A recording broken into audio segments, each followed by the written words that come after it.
This is my response to Peer Support 6, Secondary Trauma. I found as I was reading through these papers and watching the TED Talk on shame and vulnerability, I think I started really, I don't know, I read everything because here in my local area, we have recently had a midwife have, I'm not sure exactly what it is, but she has really, really struggled mentally and emotionally after having a few traumatic experiences, kind of seemingly right after the next. And she has since left the profession, and I've also recently had a conversation with my preceptor about a stillbirth that she experienced last year, and kind of what that was like for her, and the aftermath of that. As midwives, we are with women, and there are very high highs and very low lows that come with that, I think. The article about the impact of the midwives of their first stillbirth, I think the end of that said it, just kind of summed it up by saying that her public sorrow is for the woman's loss, but her private sadness is for herself. That as midwives, as care providers, we have feelings and we experience that one of our clients has lost a baby, but it was also an experience that we were anticipating with them, that we were helping them, through everything and helping them to prepare, and that we were,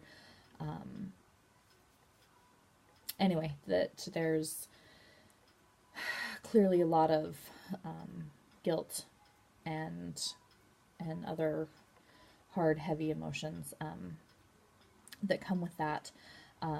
The TED Talk by Brene Brown,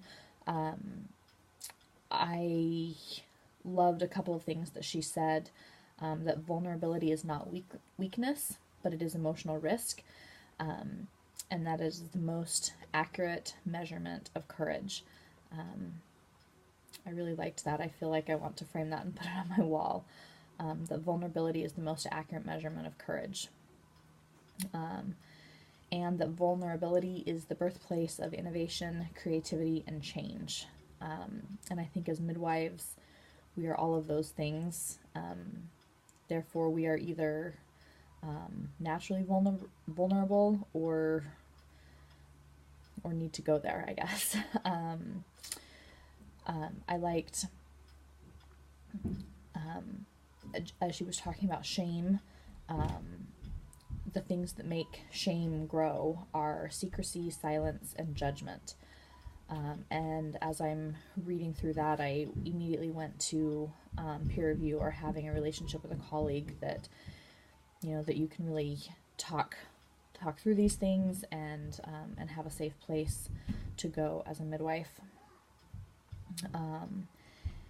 And that she ended her TED Talk by just saying, "Dare greatly, be in the arena. I'm going to do this."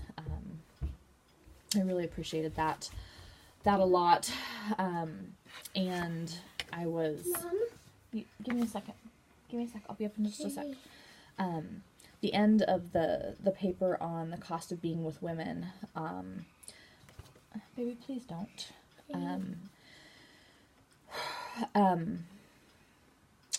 Just that it was talking about we need to have increased awareness in midwives of the psychological dimension of their work, may assist in the promotion and protection of their mental well-being.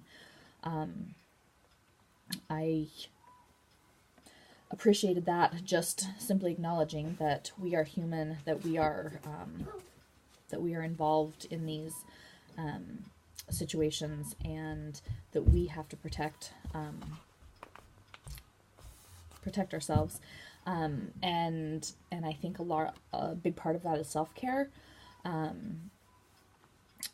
Self-care, as I was talking with my midwife about the stillbirth that she experienced last year, self-care was a big thing for her, just kind of taking some time off and just clearing her schedule for a couple of days was really helpful for her.